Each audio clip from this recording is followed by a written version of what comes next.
This is your girl, Yummy Bingham, and y'all knows I got so. Get back to early in your career. The Rayne, tell me about the group and how'd they come together? How'd you guys get, signed and all that?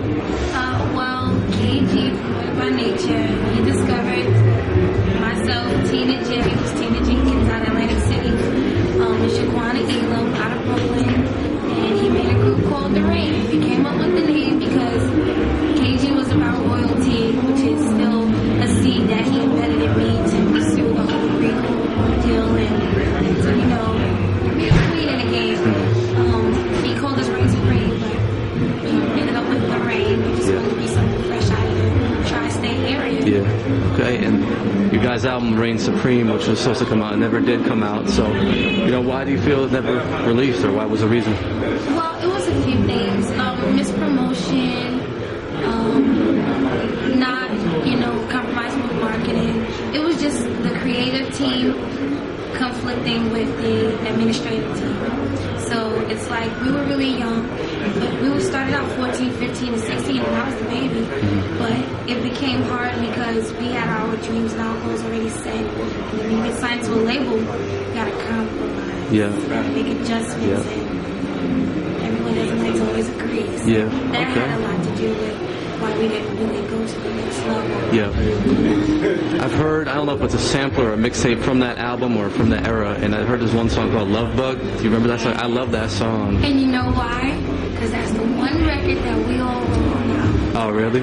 Yeah. Okay. We wrote that in our God brother Jimi Hendrix. He produced the record, but Love Bug was a really crazy record. The way it came together, I just had a loss in the family. My great-aunt, she passed. So creatively, business-wise, I wasn't trying to hear anything, see anybody, but they were like, look, we got to get the job done. The show goes on no matter what. And we got the record done. That's what we got. That's one of the first. I think it was one of the most recognition. Yeah, cool.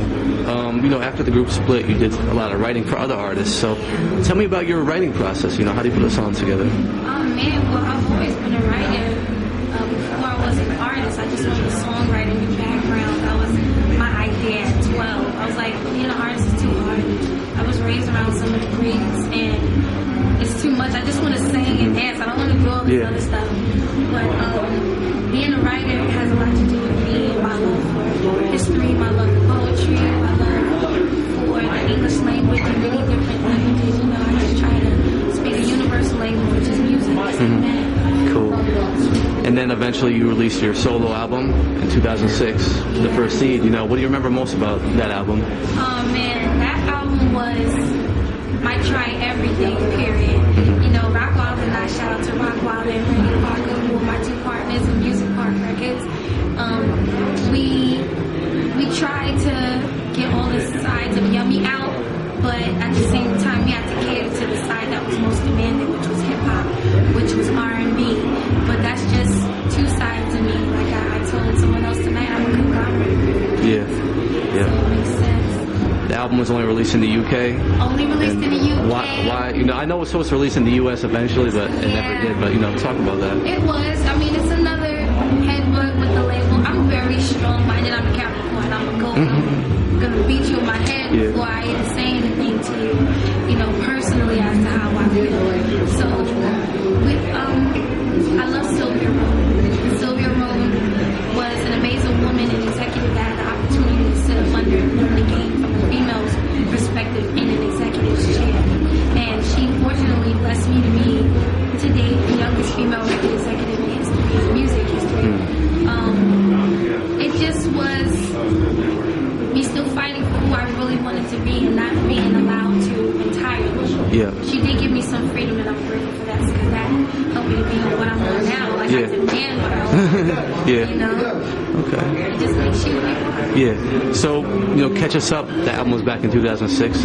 What have you been up to in the years after that? Oh man, since 06, I've been writing for people like Diddy and Amory and Beyonce and, just writing for different people.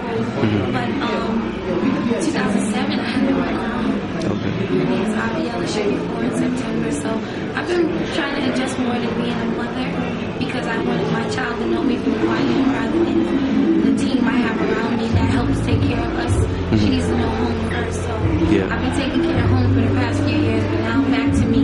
Okay, cool. Not forgetting about back to me. Let me ask you about the song you mentioned that you wrote for Diddy. Tell Me, going with Christina Aguilera, right? So, I'm a huge Static Major fan, and I know he was also credited on the song as well. You know, talk about that song. Did you get to work with him? You know. Oh my gosh, Static and I were like hit and miss. I spent a lot of time in Miami in 2006 and 7 and 5. Like, we would just work with the same producers and write even on the same records, but never work together. And that's one of my regrets that I have, because I'm so interested now more than ever before to collab with other writers. I want everything to sound like a yummy record. Static's whole style, his swag, his flow, it's a one of a kind. And God rest his soul too. Cool. And just finally, you know, what can we expect next from you? Well,